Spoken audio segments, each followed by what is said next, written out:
नमस्कार साथियों, स्वागत है आप सभी का ब्रिलियंस हब अकेडमी में। दोस्तों, अभी तक आप लोगों की 2 क्लास हो चुकी है और इन 2 क्लासों में हमने पढ़ा है सेफ्टी एंड फायर पहली क्लास थी और कल हमने उसके एमसीक्यूज़ लगाए। आज हम इसी सीरीज़ में तीसरी क्लास लेकर आए हैं और इस क्लास में हम आज पढ़ने वाले हैं बेसिक इलेक्ट्रिसिटी या विद्युत के मूलभूत सिद्धांत। विद्युत के मूलभूत सिद्धांत जो कि आपके आईटीआई का फर्स्ट यूनिट ही है ये इलेक्ट्रिकल का। उससे हम आज लेकर आए हैं, उसके कुछ कॉन्सेप्ट हम आज का क्लियर करेंगे, कुछ थ्योरी हम पढ़ेंगे उसकी और उसके कुछ एमसीक्यूज़ देखेंगे जो कि एग्ज़ाम के दृष्टिकोण से इम्पोर्टेंट है।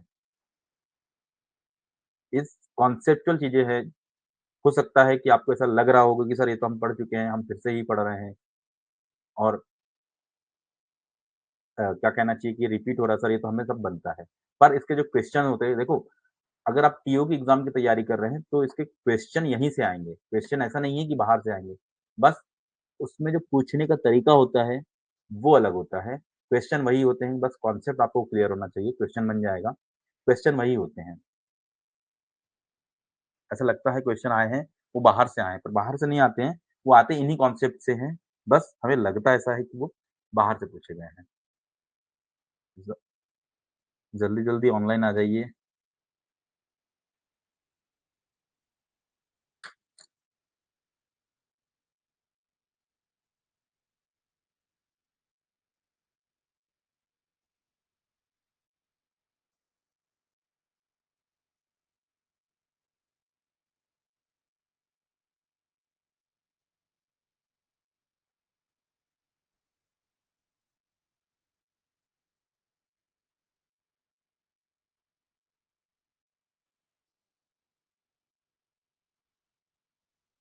ठीक, तो स्टार्ट करते हैं आज की क्लास। दोस्तों आज हमें पढ़ना है बेसिक इलेक्ट्रिसिटी पार्ट 1। इसको हम 2 पार्टों में पढ़ेंगे, जिसमें आज हम सिर्फ बेसिक इलेक्ट्रिसिटी के बारे में जानेंगे। इलेक्ट्रिसिटी क्या होती है? कैसे उत्पन्न उत्पन्न हुई? कहाँ से इसे खोजा गया? और कुछ कुछ इम्पोर्टेंट चीज़। उसके बाद में इम्पोर्टेंट फैक्ट्स जानेंगे जैसे कि चालक क्या होता है, कुचालक क्या होता है, अर्धचालक क्या होता है और बेसिक डिफरेंस इन तीनों के बीच में तकनीकी रूप से क्या-क्या होते हैं, जैसे एनर्जी बैंड गैप क्या होता है, कितना-कितना अंतर होता है, कितने रेजिस्टिविटी की रेंज में ये क्लासिफाइड होते हैं कि किस रेंज में हम उसे कंडक्टर को रखेंगे, किस रेंज में हम इंसुलेटर को रखेंगे और किस रेंज में हम सेमीकंडक्टर को रखेंगे। तो ये सब हम आज की क्लास में देखेंगे, तो बने रहिए हमारे क्लास में आखिरी तक ताकि हम पूरी डिटेल्स आज हम आपको बता पाएँ। चलिए स्टार्ट करते हैं आज की क्लास। सबसे पहले हम स्टार्ट करते हैं स्टैटिक इलेक्ट्रिसिटी से, स्थिर विद्युत से। तो लगभग 2500 बीसी, बिफोर क्राइस्ट। बीसी का मतलब होता है बिफोर क्राइस्ट, ईसा पूर्व। थेल्स नामक एक दार्शनिक था, एक वैज्ञानिक था। बहुगुणी प्रतिभा के व्यक्ति थे थेल्स। दार्शनिक भी थे, वैज्ञानिक भी थे और भी बहुत सारी गुण थे इनमें।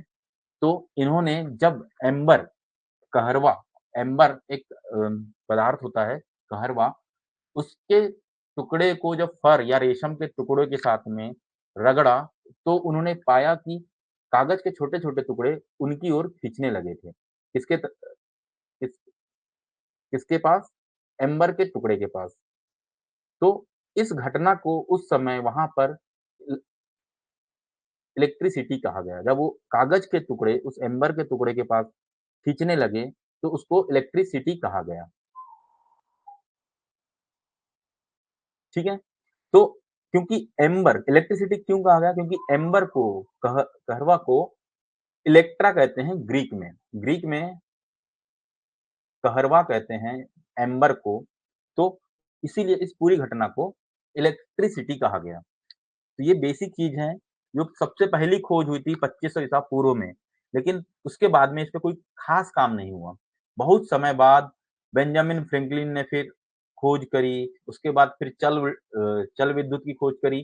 थॉमस वोल्टा ने बैटरी बनाया, बैटरी बना के फिर थॉमस वोल्टा ने इसको एक उपयोगी बिजली बना दिया और एक क्रांतिकारी कदम माना जाएगा बिजली के क्षेत्र में थॉमस वोल्टा का बैटरी बनाना, क्योंकि बैटरी बनाए तो बिजली का उत्पादन शुरू हुआ और उसके बाद से जो विकास आज बिजली में हो रहा है, विद्युतीय क्षेत्र में हो रहा है, वो रुकने का नाम नहीं ले रहा है और अभी भी बहुत सी क्षेत्र हैं, बहुत से क्षेत्र हैं जहाँ पर विकास होगा ही।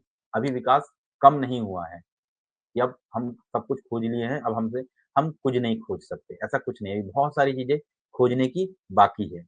ठीक है? तो चलिए स्टार्ट करते हैं। सबसे पहले जानते हैं एटॉमिक स्ट्रक्चर की बिजली तो आपने जान लिया कि जो आकर्षण करने का गुण था उसको पहले इलेक्ट्रिसिटी कहा गया, पहले।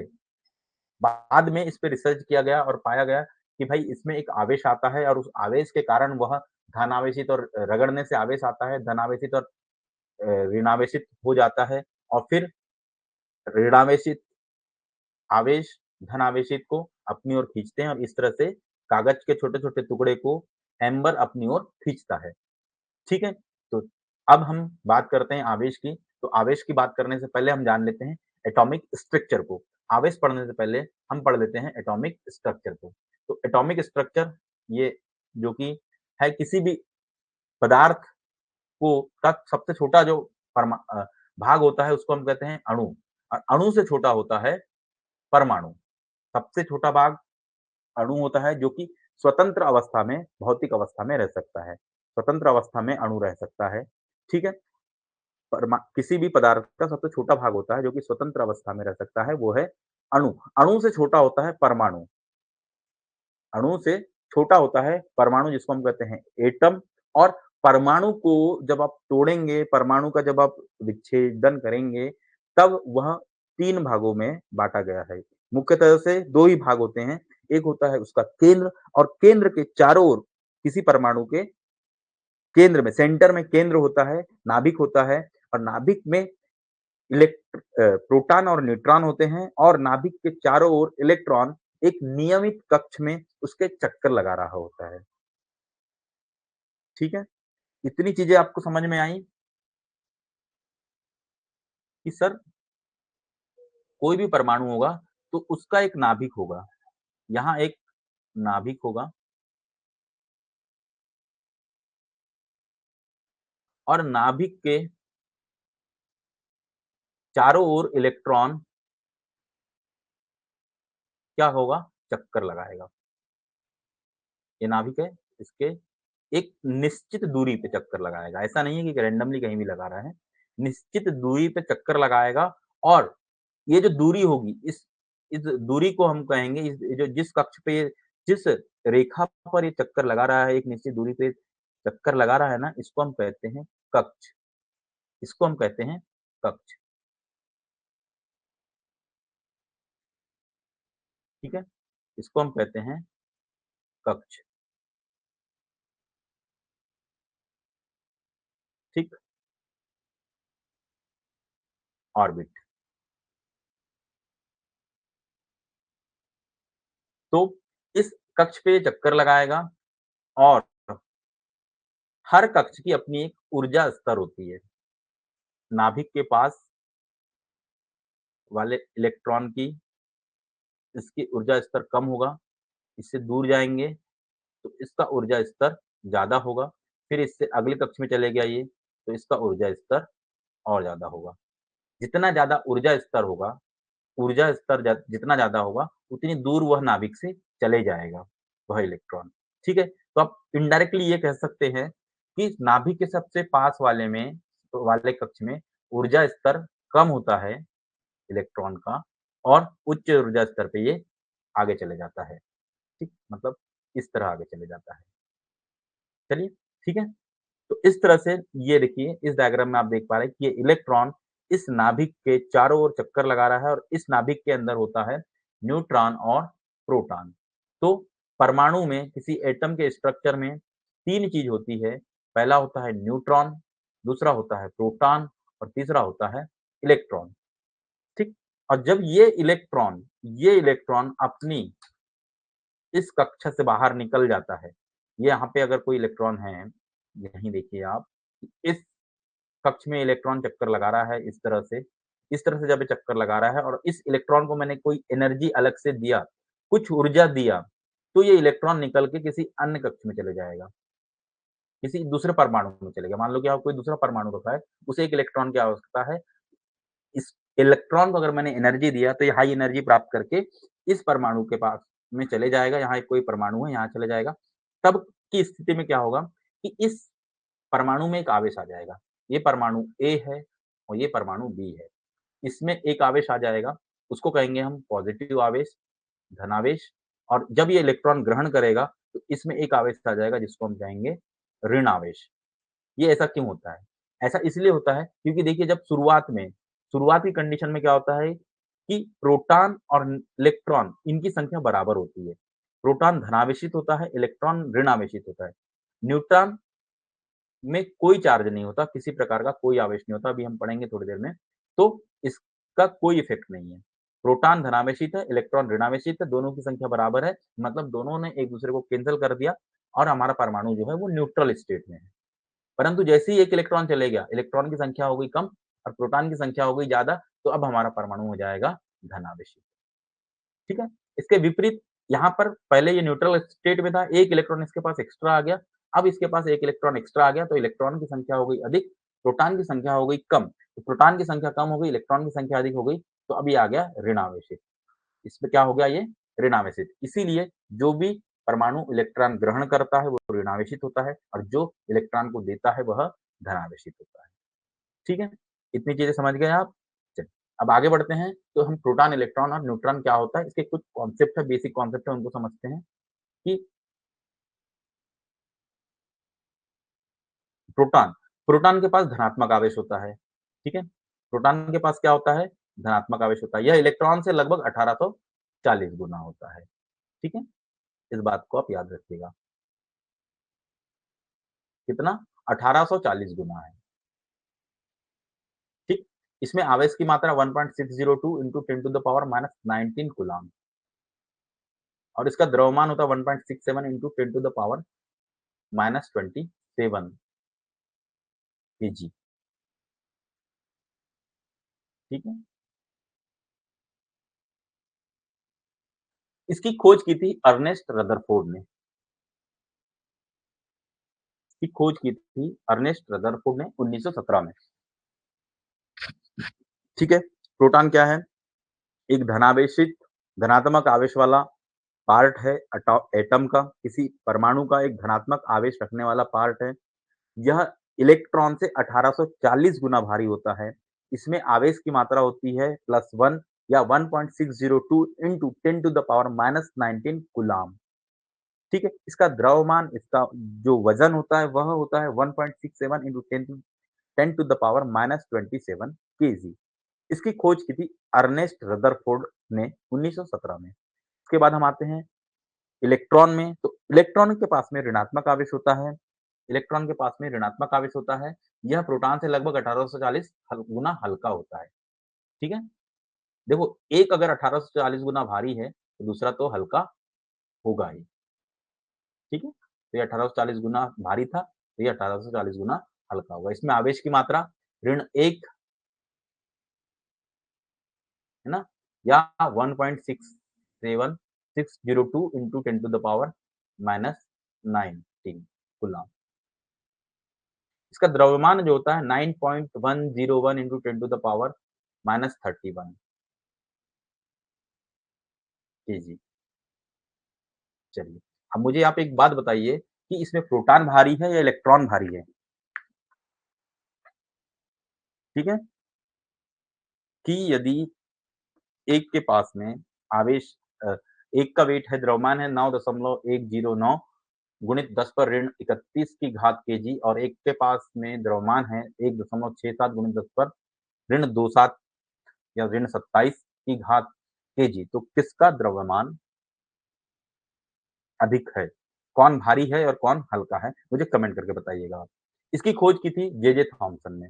याद रखिएगा आप, इसकी जो खोज की थी वो जे.जे. थॉम्सन ने की थी 1897 में, 1897 में। इलेक्ट्रॉन की खोज पहले हो गई थी, प्रोटॉन की खोज बाद में हुई।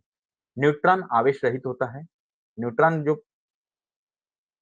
है, पार्ट है, जो भाग है परमाणु का, वह आवेश रहित होता है, इसमें किसी प्रकार का कोई आवेश नहीं होता और इसका द्रव्यमान प्रोटॉन के लगभग बराबर होता है। प्रोटॉन जितना वजन का होगा, उतना ही वजन का क्या होगा? न्यूट्रॉन भी होगा। इसमें आवेश की मात्रा 0 होती है, द्रव्यमान 1.675 × 10⁻⁻⁻⁷ केजी होगा। इसकी खोज की थी जेम्स चैडविक ने 1932 में। सबसे लास्ट में खोजा गया परमाणु कौन-सा है? परमाणु का भाग कौन-सा है? न्यूट्रॉन है। जो कण है सबसे लास्ट में खोजा गया है, वो न्यूट्रॉन है और सबसे पहले खोजा गया वह है इलेक्ट्रॉन है। वेरी गुड वेद। सबसे भारी जो होता है, वह प्रोटॉन होता है। मतलब इलेक्ट्रॉन और प्रोटॉन में मैंने पूछा था, तो प्रोटॉन भारी होता है क्योंकि इस पे ऋण 27 की घात है। इसमें ऋण 31 की घात है, इसलिए ये हल्का होगा। चलिए, आई होप आपको एटॉमिक स्ट्रक्चर समझ में आ गया होगा। अब आप थोड़ा-सा इसमें समझिए कि एटॉमिक स्ट्रक्चर बनेगा कैसे? मतलब हमने एटॉमिक स्ट्रक्चर तो पढ़ लिया, इसमें इलेक्ट्रॉनों का वितरण कैसे होगा? तो इलेक्ट्रॉनों का वितरण होता है 2n स्क्वायर से, जहाँ पर 2 तो कांस्टेंट है, n जो है वो कक्षों की संख्या है और स्क्वायर तो स्क्वायर है। तो यदि पहले कक्ष की बात करें, तो पहले कक्ष में कितने इलेक्ट्रॉन होंगे? ये इलेक्ट्रॉनों की संख्या है, तो 2 इंटू पहले कक्ष के लिए n की वैल्यू 1 हो जाएगी, तो ये हो जाएगा 2। दूसरे कक्ष के लिए 2 इंटू n की वैल्यू हो जाएगी दूसरे कक्ष के लिए 2, n बराबर कक्ष की संख्या, कौन से नंबर का कक्ष है? तो 2 का स्क्वायर बराबर हो जाएगा ये 2 टू 4 इंटू 2 8। फिर होगा तीसरे कक्ष की अगर आप बात कर रहे हैं, तो यह हो जाएगा 2 इंटू n की वैल्यू कितनी लग रखेंगे तीसरे कक्ष के लिए? 3। ये हो जाएगा 3 का स्क्वायर 3 3 9 दूनी 18, ठीक है? तो ये 18 हो गया। तो इस तरह से पहले कक्ष में इलेक्ट्रॉनों की संख्या होगी 2, अंतिम कक्ष दूसरे कक्ष में इलेक्ट्रॉनों की संख्या होगी 8 और तीसरे कक्ष में इलेक्ट्रॉनों की संख्या होगी 18। अगर कहीं चौथा कक्ष आ रहा है, चौथा कक्ष भी आएगा, पाँचवाँ कक्ष भी आएगा, तो चौथे कक्ष में इलेक्ट्रॉनों की संख्या हो जाएगी 4 का स्क्वायर 4 पंच 16 दूनी 32, ठीक है? तो चौथे कक्ष में इलेक्ट्रॉनों की संख्या हो जाएगी 32। तो अब आप एक चीज़ देख पा रहे हैं कि पहले कक्ष में 2, दूसरे में 8, तीसरे में 18, तीसरे में 32 है। पर एक यहाँ पर स्पेशल रूल है कि अंतिम कक्ष में कोई भी परमाणु हो, उसके अंतिम कक्ष में इलेक्ट्रॉनों की संख्या अगर 8 है, तो उसका अष्टक पूरा माना जाता है। उसे और इलेक्ट्रॉन की आवश्यकता नहीं होती है। 18 या 32 हो सकते हैं, पर अंतिम कक्ष में इलेक्ट्रॉनों की संख्या 8 अगर है, तो उसका अष्टक पूरा है। वह अब किसी भी रासायनिक अभिक्रिया में भाग नहीं लेगा, ना तो वो इलेक्ट्रॉन देगा, ना ही इलेक्ट्रॉन वह लेगा, यदि उसके पास अंतिम कक्ष में 8 इलेक्ट्रॉन है। ठीक है? चलिए, आगे बढ़ते हैं।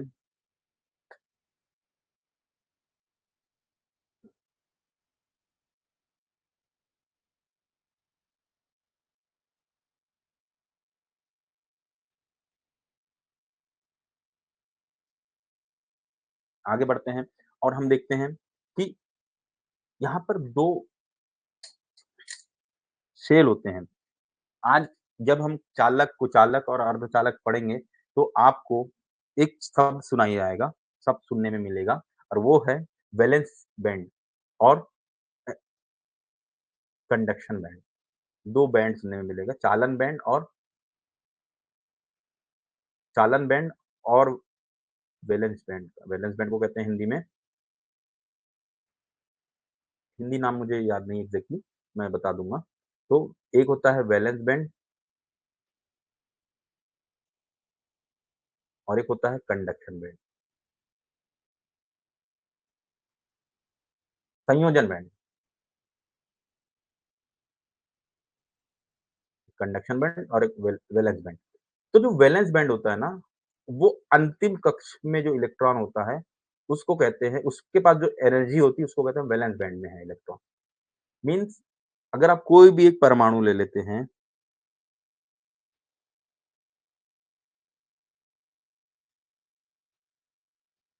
1 मिनट हाँ,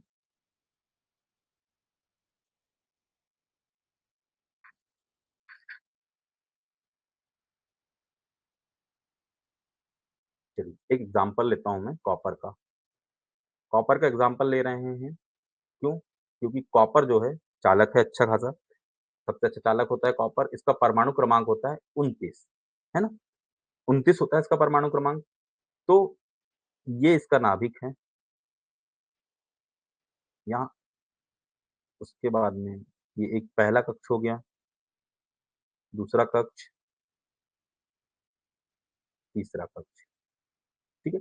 मैं सारे कक्ष नहीं बना रहा हूँ, ये 2 इलेक्ट्रॉन यहाँ पर आएँगे, 18 8 यहाँ पर आएँगे, कितने हो गए 2 और 8 10 इलेक्ट्रॉन हो गए, मैं 8 पूरे नहीं बना रहा हूँ यहाँ पे, आप समझ लीजिएगा इसको कि यहाँ पर 8 है, यहाँ पर 2 है, ठीक? कितने हो गए 10 हो गए और यहाँ पर कितने आ जाएँगे? 18 आ जाएँगे, कितने हो गए? 28 हो गए, अब अंतिम कक्ष बचा हमारा ये हमारा अंतिम कक्ष बचा। तो इस अंतिम कक्ष में 1 इलेक्ट्रॉन बचेगा, कैसे? कि सर पहले कक्ष में 2 इलेक्ट्रॉन हो गए, दूसरे कक्ष में 8 इलेक्ट्रॉन हो गए, तीसरे कक्ष में 18 इलेक्ट्रॉन हो गए।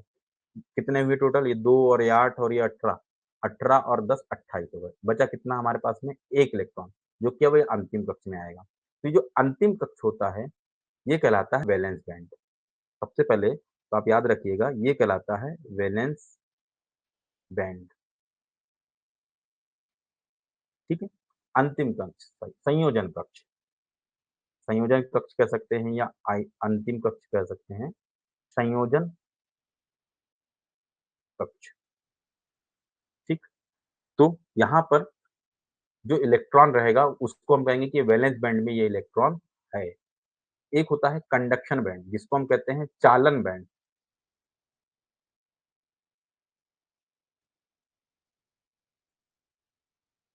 ये एक्चुअली ऊर्जा का स्तर होता है, वैलेंस बैंड हो, चाहे कंडक्शन बैंड हो, चालन बैंड हो, वो एक ऊर्जा का स्तर होता है। जब ये इस देख मैं जब भी अब क्या बताया था मैंने कि यहाँ पे रहेगा एक इलेक्ट्रॉन तो इसका एक ऊर्जा का स्तर होगा। जब इसके ऊर्जा के स्तर में वृद्धि होगी तो ये उच्च कक्ष में चले जाएगा।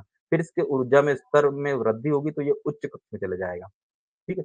तो ये ऊर्जा का स्तर बता रहा है। तो यहाँ पर एक ऊर्जा का स्तर होगा और मुझे अगर इस इलेक्ट्रॉन को यहाँ से निकालना है, इस इलेक्ट्रॉन को मुझे इस परमाणु से निकालना है, तो मुझे यहाँ पे इस इलेक्ट्रॉन को कुछ ऊर्जा देनी पड़ेगी। तो एक नियमित ऊर्जा देने के बाद, एक फिक्स ऊर्जा देने के बाद में यह इलेक्ट्रॉन यहाँ से निकल के किसी और परमाणु में चले जाएगा, ठीक है? चीज़ें समझ रहे हैं? इसको मैं ऊर्जा दूँगा, किसी भी प्रकार से मैं एनर्जी दूँ या कोई फ़ोर्स लगाऊँ, तब जाके ये इलेक्ट्रॉन यहाँ से निकलेगा और ये दूसरे परमाणु में चले गया। तो जितने इसके पास तो कुछ एनर्जी पहले से है, इसके पास एनर्जी पहले से है।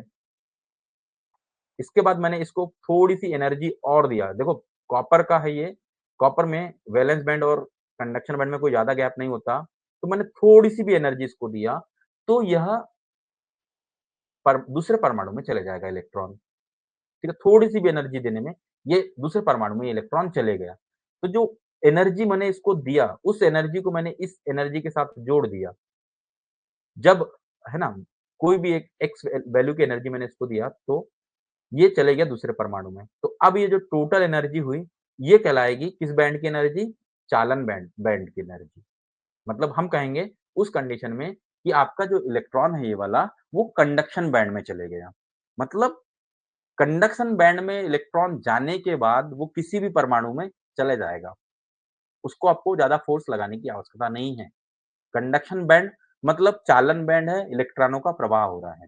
वैलेंस बैंड मतलब वो परमाणु के अंतिम कक्ष में इलेक्ट्रॉन रखा है, परंतु वह अपना परमाणु छोड़ नहीं रहा है। वो अपना परमाणु छोड़ नहीं रहा है, जा नहीं रहा है। ठीक है? तो अभी इतना समझ में आ चुका होगा आप लोगों को कंडक्शन बैंड क्या होता है, वैलेंस बैंड क्या होता है। वैलेंस बैंड परमाणु का अंतिम कक्ष होगा, ठीक है? और कंडक्शन बैंड क्या होगा कि परमाणु के अंतिम कक्ष में जो एनर्जी थी, उसमें थोड़ी एनर्जी आपने लगा ली है, तो इलेक्ट्रॉन चले जाता है कंडक्शन बैंड में, अब वहाँ से वो इलेक्ट्रॉनों का प्रवाह होने लगता है, विद्युत धारा का प्रवाह होने लगता है। ठीक है? चलिए, आगे बढ़ते हैं। अब पढ़ते हैं कंडक्टर, इंसुलेटर एंड सेमीकंडक्टर। अगर हम बात कर रहे हैं चालक तार की, तो या पदार्थ की बात कर रहे हैं, तो पदार्थ 2 प्रकार के होते हैं। पदार्थ की हम बात कर रहे हैं। पदार्थ जो होते हैं वो 3 प्रकार के होते हैं, 2 प्रकार के नहीं होते, माफ़ कीजिएगा। विद्युतीय रूप से,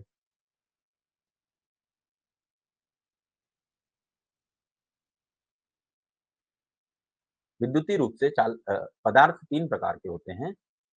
कंडक्टर मीन्स चालक, इंसुलेटर मीन्स कुचालक और सेमीकंडक्टर मीन्स अर्धचालक।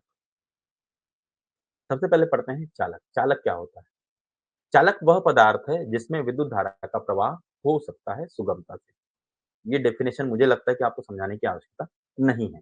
ठीक है? तो चालक वह पदार्थ होता है जिसमें धारा बहुत ही आसानी से प्रवाहित हो जाती है। इसकी दूसरी डेफिनेशन बन जाएगी कि चालक वह पदार्थ है जो धारा के मार्ग में कम से कम प्रतिरोध उत्पन्न करता है। इसकी तीसरी डेफिनेशन बन जाएगी कि इसके अंतिम संयोजन कक्ष में 1, 2 या 3 इलेक्ट्रॉन होते हैं, तो ये चालक कहलाते हैं। ठीक है? इम्पोर्टेंट चीज़ अब आपको याद रखना है या आप नोट कर लीजिए कि इसका जो रेजिस्टिविटी होती है, जो प्रतिरोधकता होती है, वह होती है 10 पर ऋण 8 की घात ओम मीटर से 10 पर ऋण 6 की घात ओम मीटर। ये रेजिस्टिविटी होती है। यदि कोई पदार्थ जिनकी रेजिस्टिविटी इतनी है, तो वह क्या कहलाएगा? चालक कहलाएगा। ठीक है? रेजिस्टिविटी अगर इतनी है, कितनी है? 10 पर ऋण 8 की घात ओम मीटर से 10 पर ऋण 8 की घात 10 पर ऋण 6 की घात ओम मीटर, तब यह कहलाएगा चालक पदार्थ। ठीक है? सबसे अच्छे most conductive element at 20 degree centigrade. Conditional है 20 डिग्री सेंटीग्रेड। क्यों है? क्योंकि चालक तार के तापमान पर बहुत ज़्यादा प्रभाव डालता है चालक तार। तापमान जो है चालक तार के प्रतिरोध पे बहुत ज़्यादा प्रभाव डालता है, इसीलिए हम स्पेसिफ़ाई करते हैं टेम्परेचर के साथ। ठीक है? तो 20 डिग्री सेंटीग्रेड या 28 डिग्री सेंटीग्रेड पे सबसे अच्छे चालक तार जो होता है, वह सिल्वर होता है। ठीक है? पहले नंबर पे सिल्वर है, दूसरे नंबर पे कॉपर है और तीसरे नंबर पर गोल्ड है। सीक्वेंस याद रखिएगा, इम्पोर्टेंट है। सीक्वेंस इसलिए याद है क्योंकि सामान्यतः कन्फ्यूज़न होता है गोल्ड और सिल्वर पे। कॉपर तो आपको याद है कि दूसरे नंबर पे है।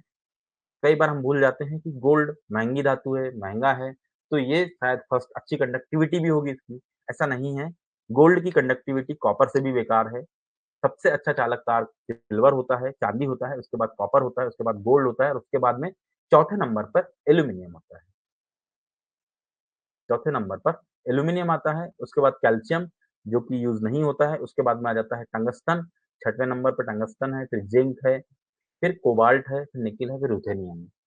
तो प्रब ऊपर के 4 आप याद रखिएगा सीक्वेंस के साथ में, एग्ज़ाम में नहीं पूछता इतना ईज़ी क्वेश्चन, पर आप याद रखिएगा। चलो, अब हम कुछ गुण देख लेते हैं, चालक पदार्थ के कुछ गुण देख लेते हैं, जो बहुत ही इम्पोर्टेंट है, आपको पता होना चाहिए क्योंकि सारी आगे जो हम भी पढ़ने वाले हैं, वो सब इन्हीं पर डिपेंड करते हैं।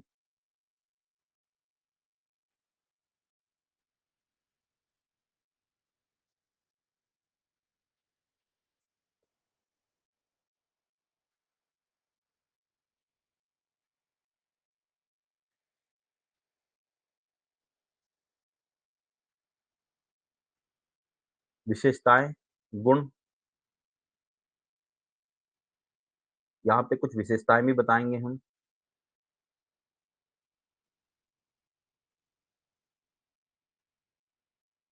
तो पहला है, इनका स्पेसिफिक रेजिस्टेंस कम होना चाहिए।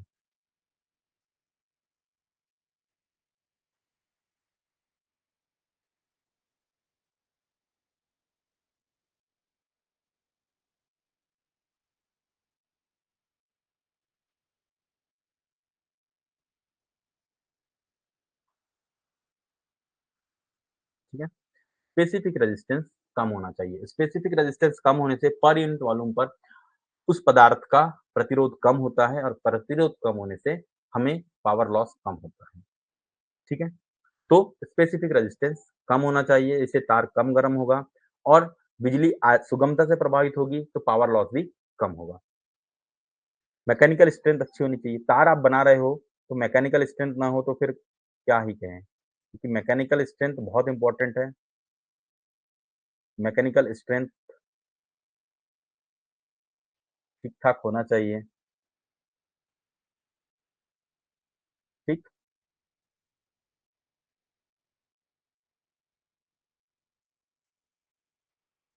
इसमें एक गुण होता है कि इनका रेजिस्टेंस, जो रेजिस्टेंस होता है, वो तापमान के साथ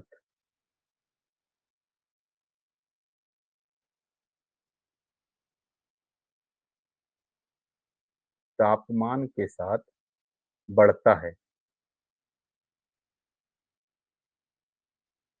मीन्स तापमान बढ़ाएँगे, तापमान बढ़ाने से प्रतिरोध बढ़ जाता है। एल्यूमीनियम का तार है, उसको आपने उपयोग किया, उपयोग करेंगे तो वो गर्म होगा, गर्म होने से तापमान बढ़ जाएगा उसका, बढ़ गया तो गर्म हो गया, गर्म हो गया तो अब उसका रेजिस्टेंस बढ़ गया तो फिर लॉसेस बढ़ गया, लॉस बढ़ गया तो फिर रेजिस्टेंस बढ़ जाएगा, क्योंकि तापमान गर्म बढ़ जाएगा उसका।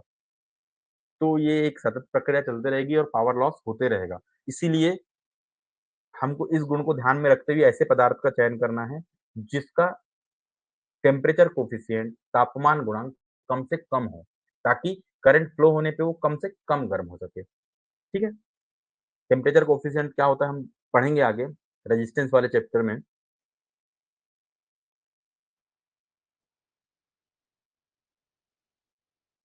ये सस्ता भी होना चाहिए। हाँ, इसमें से सर बोले आप इतना ईज़ी बता रहे हैं, इसका क्वेश्चन आता है। इसका क्वेश्चन ये नहीं आता इस टॉपिक का कि रेजिस्टेंस का तापमान गुणांक कैसा होता है या तापमान बढ़ाने पे क्या फ़र्क पड़ता है? आप मुझे एक चीज़ बताइए, इसका क्वेश्चन ऐसा पूछ सकता है कि क्यों बढ़ता है? ठीक है? मुझे ये बताइएगा, यदि आपके को थोड़ा बहुत समझ में आया है कि रेजिस्टेंस बढ़ाने पे तापमान क्यों बढ़ता है? अन्यथा क्लास के एंड में मैं बताऊँगा आपको कि ये क्यों बढ़ता है। ठीक है? और आप कोशिश करिए इसके आंसर देने की। चलिए, आगे बढ़ते हैं। अगला गुण है इसका कि एक इसमें मैलिएबिलिटी होनी चाहिए। आप इसको ठोक-पीट सकें, तो इसीलिए इसमें मैलिएबिलिटी होनी चाहिए। आप उसकी चादर बना सकें,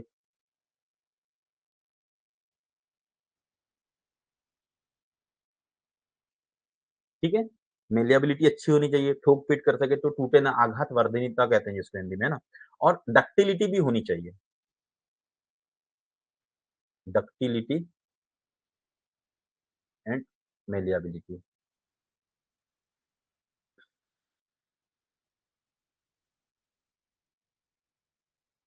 मैलिएबिलिटी और डक्टिलिटी। डक्टिलिटी मतलब तन्यता और मैलिएबिलिटी मतलब होता है आघात वर्धनीयता।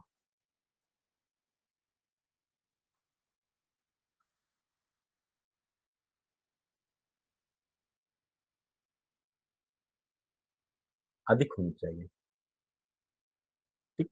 दोनों में क्या फ़र्क होता है? इसमें क्या फ़र्क होता है, इसमें क्या डक्टिलिटी मतलब आप उसको खींचकर तार बना सकें। किसी मटेरियल को खींचकर उसका तार बना सके, वो कहलाती है डक्टिलिटी।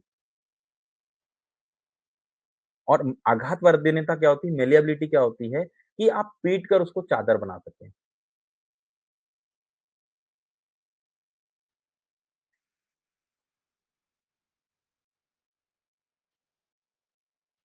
ठीक है? पीट कर अगर चादर बना सक रहे हैं, तो वो गुण होता है मैलिएबिलिटी का। और यदि हम उसको खींचकर उसका तार बना सक रहे हैं, तो वो गुण होता है तन्यता का, डक्टिलिटी का। याद रखना, डक्टिलिटी सबसे अधिक तांबे की होती है, चालक की बात मैं कर रहा हूँ तो। तांबे की डक्टिलिटी अधिक होती है, एल्यूमीनियम की उससे कम होती है और सोना की उससे भी कम होती है। ठीक है? चलिए, आगे बढ़ते हैं। एक और एनर्जी बैंड गैप देख लेते हैं कि energy gain energy band gap के प्रोस्पेक्टस से।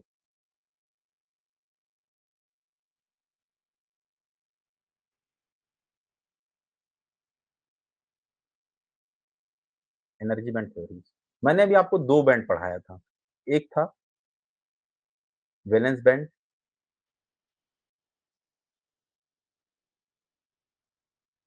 और दूसरा था कंडक्शन बैंड।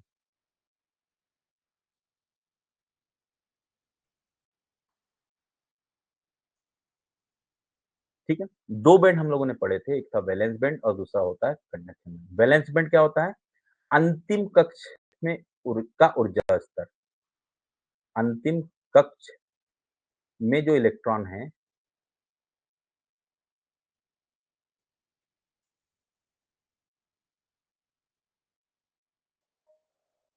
इलेक्ट्रॉन है ना, उसका ऊर्जा स्तर। और कंडक्शन बैंड क्या है? कि इस अंतिम कक्ष से निकालने के लिए उसे जितने और एक एनर्जी की आवश्यकता होगी, उस पर्टिकुलर कक्ष से निकालने के लिए उसे एक ऊर्जा स्तर की आवश्यकता होगी, उस ऊर्जा स्तर को हम कहेंगे कंडक्शन बैंड। ठीक है? तो ये तो 2 बैंड होते हैं। अब चूँकि अंतिम कक्ष में, मेटल्स में, धातु में, चालक तार में अंतिम कक्ष में एक ही इलेक्ट्रॉन होता है, चालक में जब एक ही इलेक्ट्रॉन होता है, तो वहाँ पर उनके पास पर्याप्त एनर्जी होती है कि वो जंप करके सीधे कहाँ चले जाएँ, वैलेंस बैंड से कंडक्शन बैंड में। ठीक है? वैलेंस बैंड से कंडक्शन बैंड में। तो इसीलिए यहाँ पर कोई चालक की अगर बात कर रहे हो आप, चालक पदार्थ की, कि चालक पदार्थ में ये वैलेंस बैंड होता है और यही इसी के ऊपर में ओवरलैप करता है क्या? Conduction band. ठीक है? देखो बैंड बैंड का मतलब समझ रहे हैं ना? बैंड का मतलब एक रेंज हो रही है, रेंज बता रहे हैं हम। एक ऊर्जा का स्तर बता रहे हैं, ऊर्जा स्तर का रेंज है ये, ऊर्जा स्तर की रेंज है ये। तो ये जो रेंज है ना, वो 0 से स्टार्ट होके 1 हो सकती है, 1 से स्टार्ट होके 2 हो सकती है, 2 से स्टार्ट होके 3 और 5 हो सकती है, कुछ भी रेंज हो सकती है। 2 वैल्यू के बीच की रेंज है ये। तो 2 वैल्यू के बीच की रेंज है ये, कोई फिक्स नहीं है कि ये 1 है तो 1 ही इलेक्ट्रॉन वोल्ट होगा, 2 है तो 2 ही इलेक्ट्रॉन वोल्ट होगा। ठीक? तो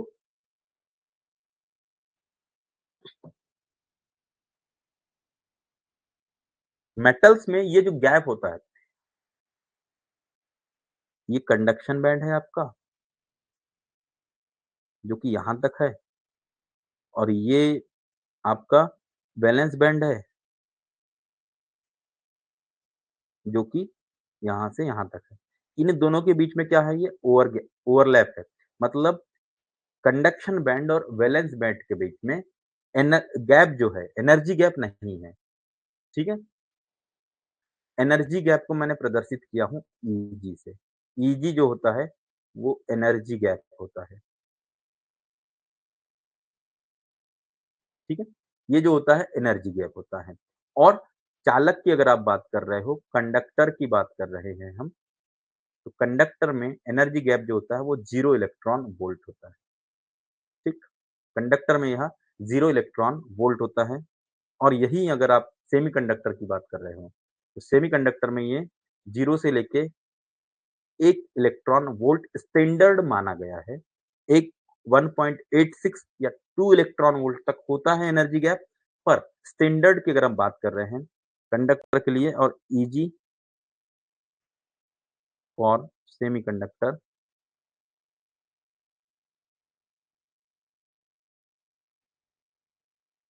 1 इलेक्ट्रॉन वोल्ट, ठीक है?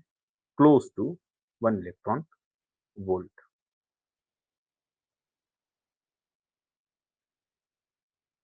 क्लोज टू का मतलब है इसके आजू-बाजू, है ना? एग्ज़ैक्टली 1 इलेक्ट्रॉन वोल्ट नहीं होगा, 1 इलेक्ट्रॉन वोल्ट से कम भी हो सकता है, जैसे कि सिलिकॉन की अगर आप बात कर रहे हो तो 1.21 इलेक्ट्रॉन वोल्ट होता है ना? 1.21 इलेक्ट्रॉन वोल्ट होता है सिलिकॉन के लिए एनर्जी गैप, ईजी की वैल्यू। तो अगर ये कंडक्टर का डायग्राम था, अब मैं यहाँ पे बना रहा हूँ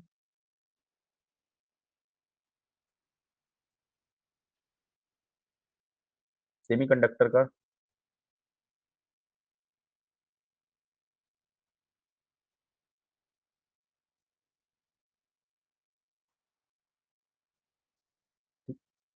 ये हो गया कंडक्शन बैंड और ये हो गया वैलेंस बैंड।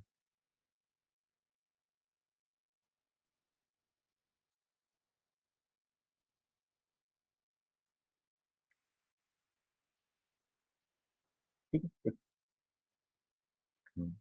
ये वैलेंस बैंड है और ये कंडक्शन और इसके बाद बीच में ये गैप है ईजी, इसको हम कहते हैं एनर्जी गैप। एनर्जी गैप है ईजी। इस ईजी की वैल्यू होती है near about close to 1 electron volt.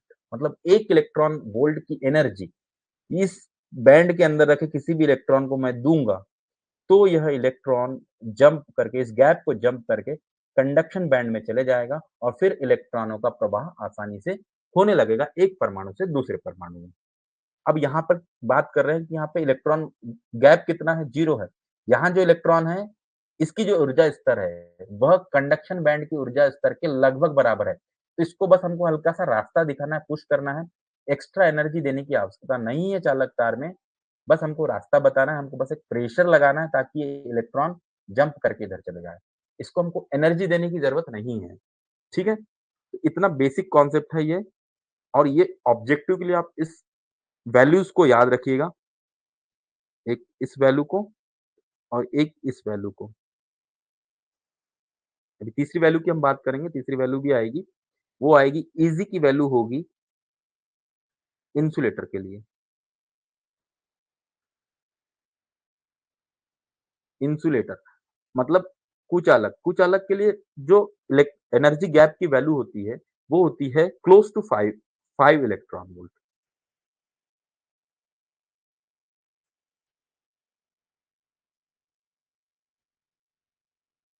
ठीक है?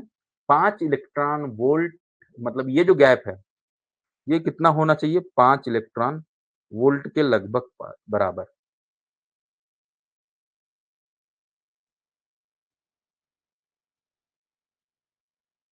1 मिनट।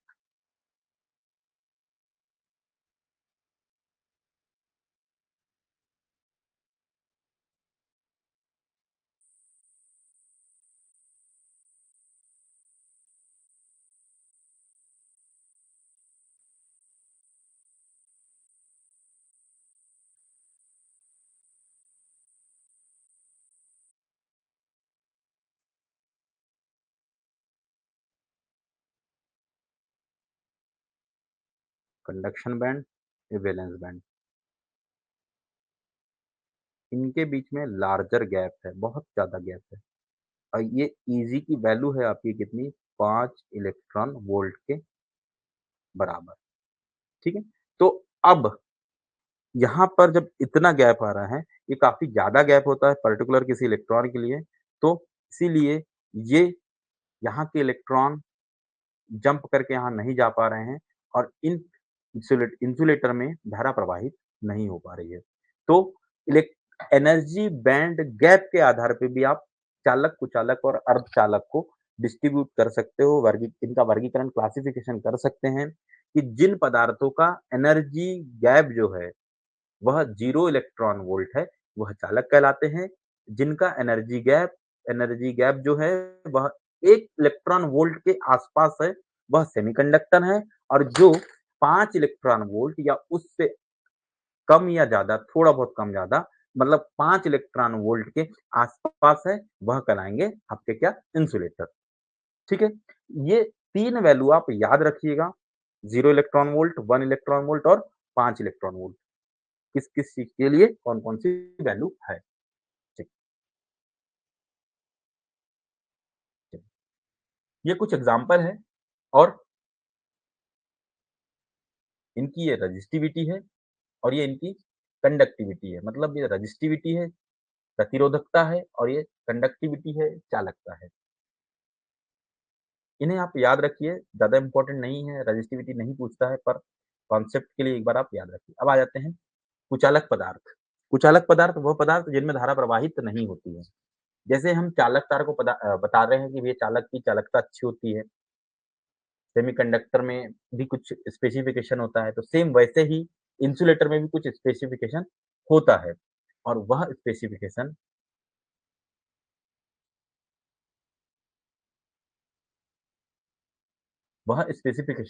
को हम कहते हैं डाइइलेक्ट्रिक स्ट्रेंथ या डाइइलेक्ट्रिक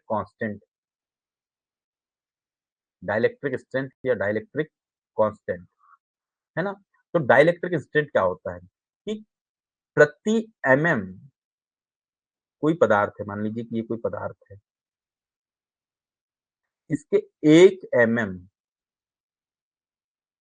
ये साइज़ हो गया आपका क्या 1 एमएम, इस 1 एमएम लंबाई पे यदि हम जितना भी वोल्टेज लगा रहे हैं, उस वोल्टेज वहन क्षमता को उसका डाइइलेक्ट्रिक स्ट्रेंथ कहा जाता है। कोई पदार्थ है, उसके 1 एमएम थिकनेस पे या 1 एमएम की चौड़ाई पे यदि आपने 2 टर्मिनल लगाए हैं, एक पॉज़िटिव और एक नेगेटिव, तो उन दोनों टर्मिनल के बीच में 1 एमएम का गैप रखा है और फिर उस टर्मिनल में आपने सप्लाई दिया है, तब उस 2 टर्मिनल के बीच जितना अधिक से अधिक आप वोल्टेज दे रहे हैं और वो वोल्टेज वहन कर रहा है वो पदार्थ, तो वह उस पदार्थ की डाइइलेक्ट्रिक स्ट्रेंथ कहलाएगी। यहाँ मैंने एक टर्मिनल लगा रखा, यहाँ मैंने दूसरा टर्मिनल रखा और मैंने यहाँ से दिया क्या? वोल्टेज।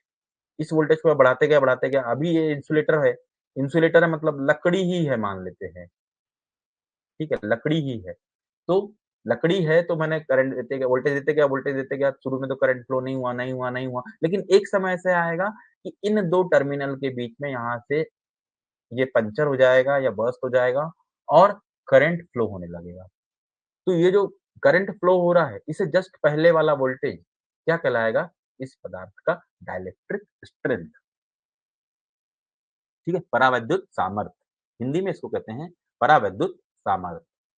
इसमें इम्पोर्टेंट आपके लिए है कि आपको ये एग्ज़ाम के दृष्टिकोण से याद रखना है कि किस पदार्थ का परावैद्युत सामर्थ्य क्या होता है, स्पेशली माइका का, एयर का, वाटर का तो नहीं होता, वाटर क्योंकि कुचालक नहीं है, ठीक है? तो एयर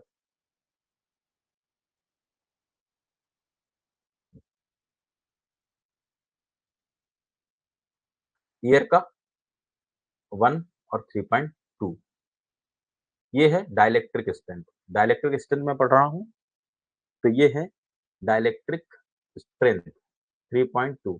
यहाँ पे 2 डाटा दिया है, आप कन्फ्यूज़ मत होइएगा। एक डाइइलेक्ट्रिक स्ट्रेंथ है और एक डाइइलेक्ट्रिक कांस्टेंट है, या इसको रिलेटिव परमिटिविटी भी कहते हैं ना, ये दोनों ही अलग चीज़ है।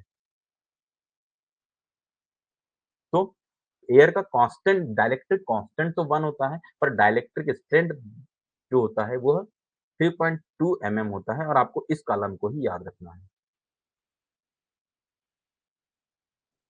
इस कॉलम को याद रखना है, ठीक? एयर का, माइका का, ग्लास का, बेकेलाइट का,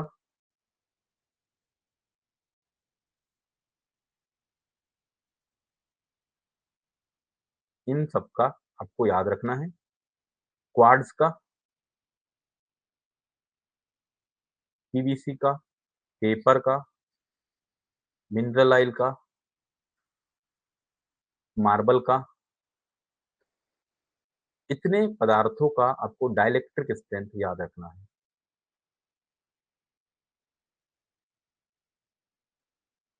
चलिए, ग्लास का देखते हैं कितना है,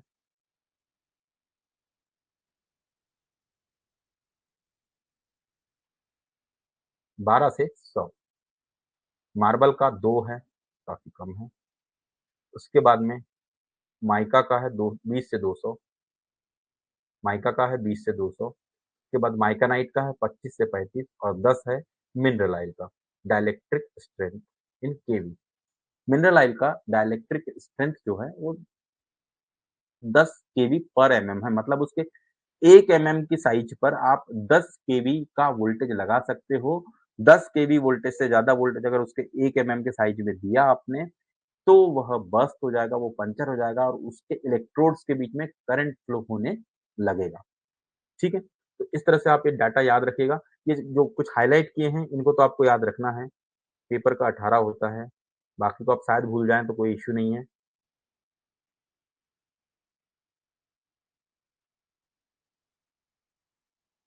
ठीक? एक बार आप मिला लीजिएगा इसको और याद रखिएगा, बहुत ज़रूरी है ये। चलिए, इंसुलेटर की अगर आप प्रॉपर्टी की बात कर रहे हैं, इंसुलेटर के गुण अगर हम पढ़ पढ़ रहे हैं, तो इंसुलेटर में क्या-क्या गुण होने चाहिए या कुछ-कुछ विशेषताएँ होनी चाहिए, तो विशेषताएँ हम पढ़ लेते हैं।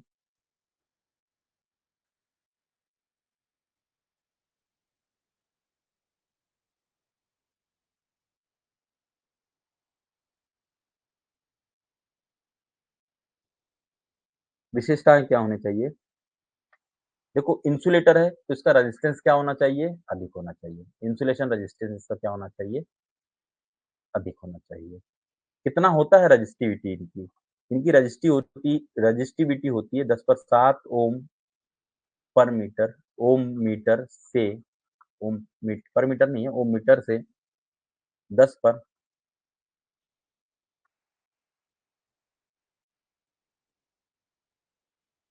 14 की घात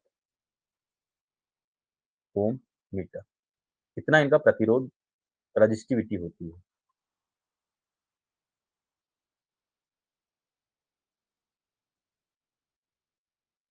इतनी रेजिस्टिविटी इनकी होती है।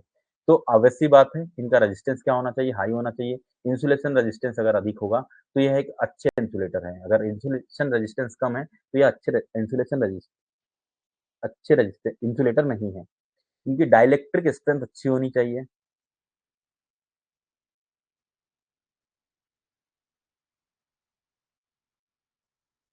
डाइइलेक्ट्रिक स्ट्रेंथ भी अधिक होनी चाहिए। तब ही तो ये अधिक से अधिक वोल्टेज वहन करेंगे और करंट को फ्लो नहीं होने देंगे। ठीक है? इसके अलावा थर्मल कंडक्टिविटी अच्छी होनी चाहिए इनकी। तभी तो ये गर्म नहीं होंगे, थर्मल कंडक्टिविटी होगी तो ये हीट को पास कर देंगे, वातावरण में ट्रांसफ़र कर देंगे या एक स्थान से दूसरे स्थान में हीट को लेके चले जाएँगे और ये गर्म नहीं होंगे। इसलिए इनकी थर्मल कंडक्टिविटी अच्छी होनी चाहिए,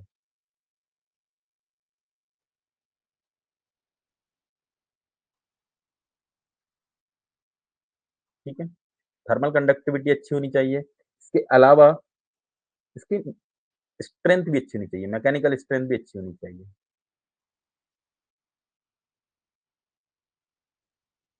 मजबूत भी ये होना चाहिए, अगर मजबूत नहीं होंगे तो फिर क्या ही मतलब है इंसुलेटर बनाने का। सबसे ज़्यादा उपयोग किए जाने वाले इंसुलेटर,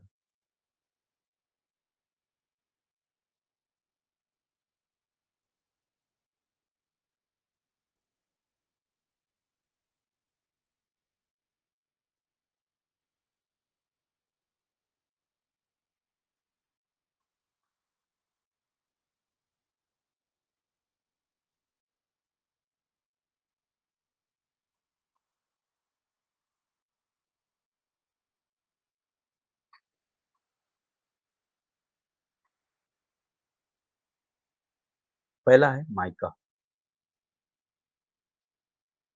माइका विद्युत के क्षेत्र में सबसे ज़्यादा होता है।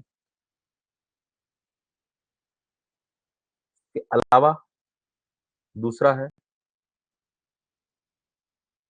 पोर्सिलिन,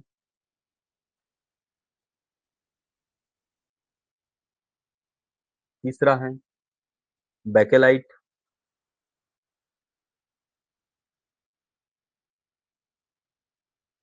चौथा है वार्निश स्टील,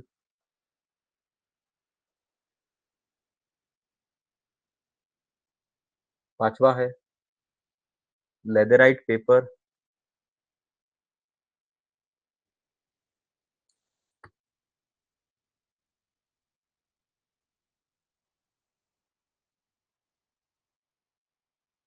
छठवां है ग्लास,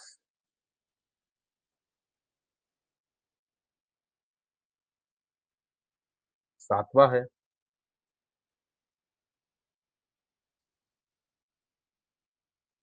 लकड़ी,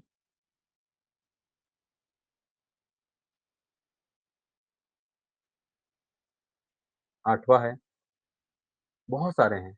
अब बहुत सारे इंसुलेटिंग तेल,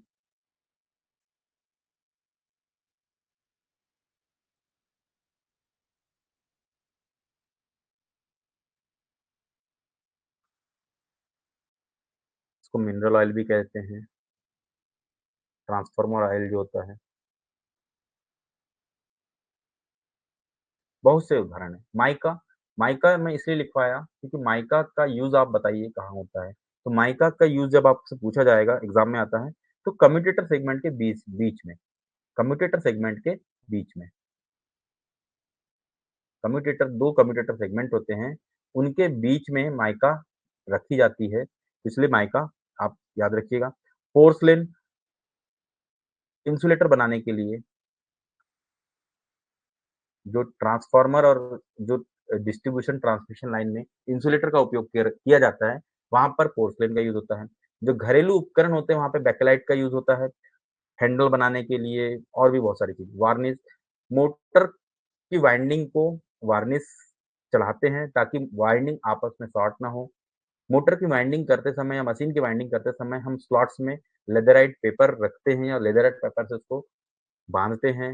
ग्लास, ग्लास का यूज़ होता है वही इंसुलेटर में। आज की डेट में ग्लास इंसुलेटर यूज़ होते हैं, तो इंसुलेटर में ग्लास का यूज़ होता है। लकड़ी कहाँ यूज़ होता है?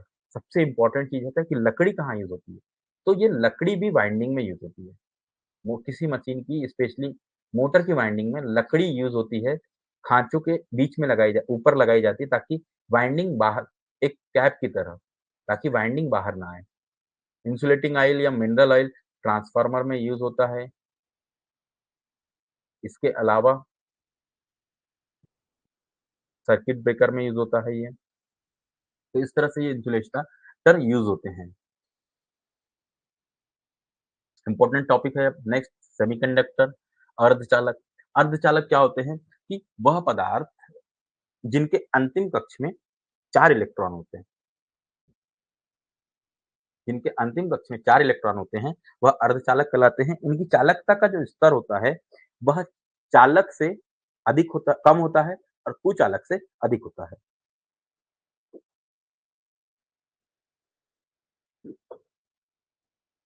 इसके उदाहरण हैं सिलिकॉन और जर्मेनियम। इसके अलावा एक और होता है गैलियम आर्सेनाइड।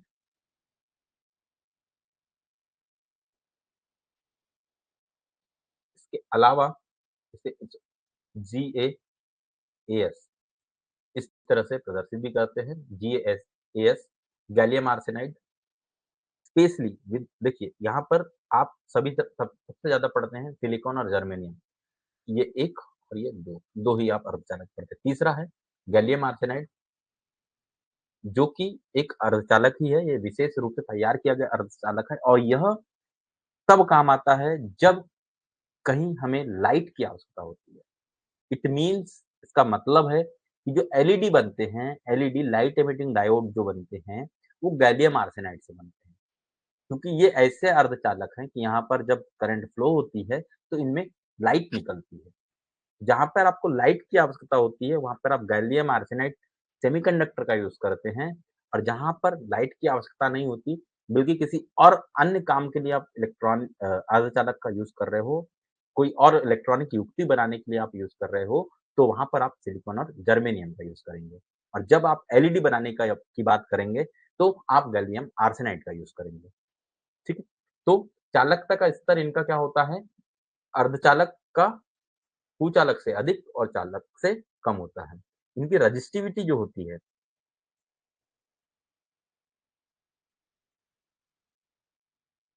इनकी रेजिस्टिविटी जो होती है, वह कितनी होती है? 10 पर ऋण 3 की घात ओम मीटर से 10 पर 3 की घात ओम मीटर होती है।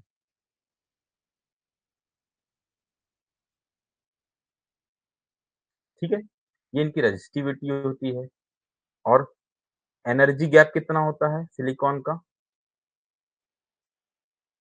सिलिकॉन का बोल रहा हूँ सेमीकंडक्टर का वह होता है near close to 1 electron volt, ठीक है? क्लोज टू 1 इलेक्ट्रॉन वोल्ट होता है, जिसमें कि यहाँ पे 3 पदार्थ हमने पढ़े। पहला था सिलिकॉन, दूसरा होता है जर्मेनियम,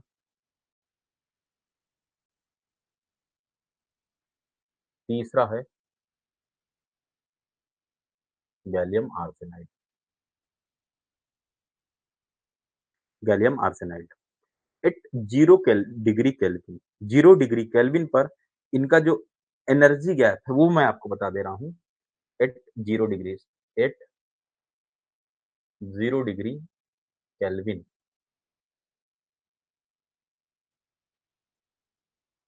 1.21, 1.21 इलेक्ट्रॉन वोल्ट, ये होता है 0.785 इलेक्ट्रॉन वोल्ट, और गैलियम आर्सेनाइड का होता है 1.58 इलेक्ट्रॉन वोल्ट।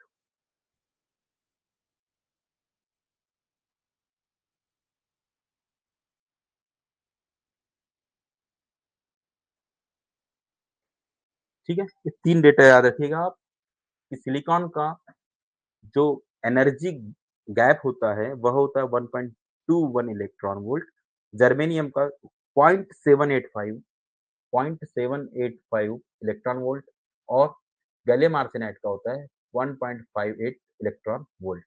ठीक। अब एक चीज और है सेमीकंडक्टर में कि सेमीकंडक्टर के प्रकार पढ़ने से पहले हम पढ़ लेते हैं कि सिलिकॉन और जर्मेनियम, ये तो ये तो एलईडी बनाने के लिए यूज होता है गैलियम आर्सेनाइड, एक ही इसका काम है एलईडी बनाना। इसको हम छोड़ दें तो सबसे ज़्यादा इलेक्ट्रॉनिक युक्ति में काम आते हैं तो वो होते हैं सिलिकॉन और जर्मेनियम। तो सिलिकॉन और जर्मेनियम में भी 99 90% से ज़्यादा जो इलेक्ट्रॉनिक युक्ति बनती है, वो बनती है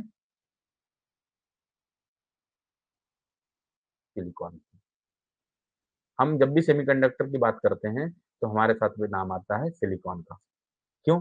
क्योंकि इसकी थर्मल कंडक्टिविटी, थर्मल स्टेबिलिटी बहुत अच्छी होती है, और कोई कारण नहीं है।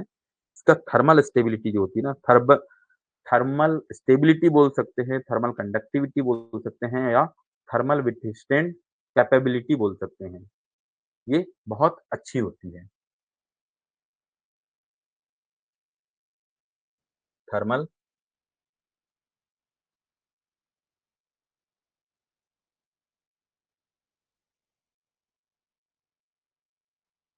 विथस्टैंड कैपेबिलिटी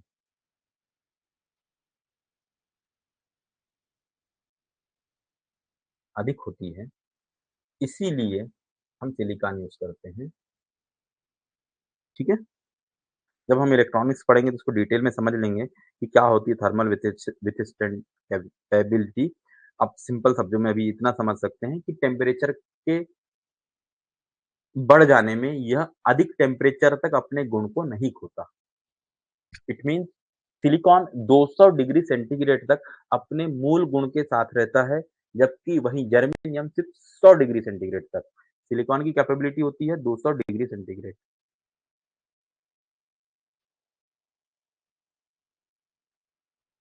ठीक है?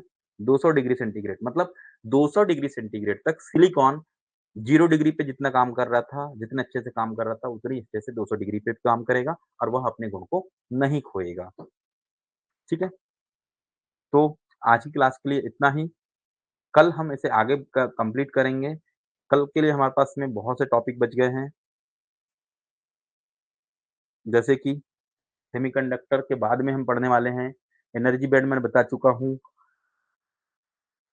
एक कंपैरिज़न करेंगे हम, फिर कुछ सिम्बल्स हैं वो देखेंगे, फिर वही वोल्टेज, करंट, वॉट, पावर, विद्युत धारा के रासायनिक प्रभाव और important Ohm's law, resistivity law, इतनी डिटेल्स में हम पढ़ने वाले हैं, और साथ ही साथ कल हम एमसीक्यू भी करेंगे अगर समय मिल गया तो।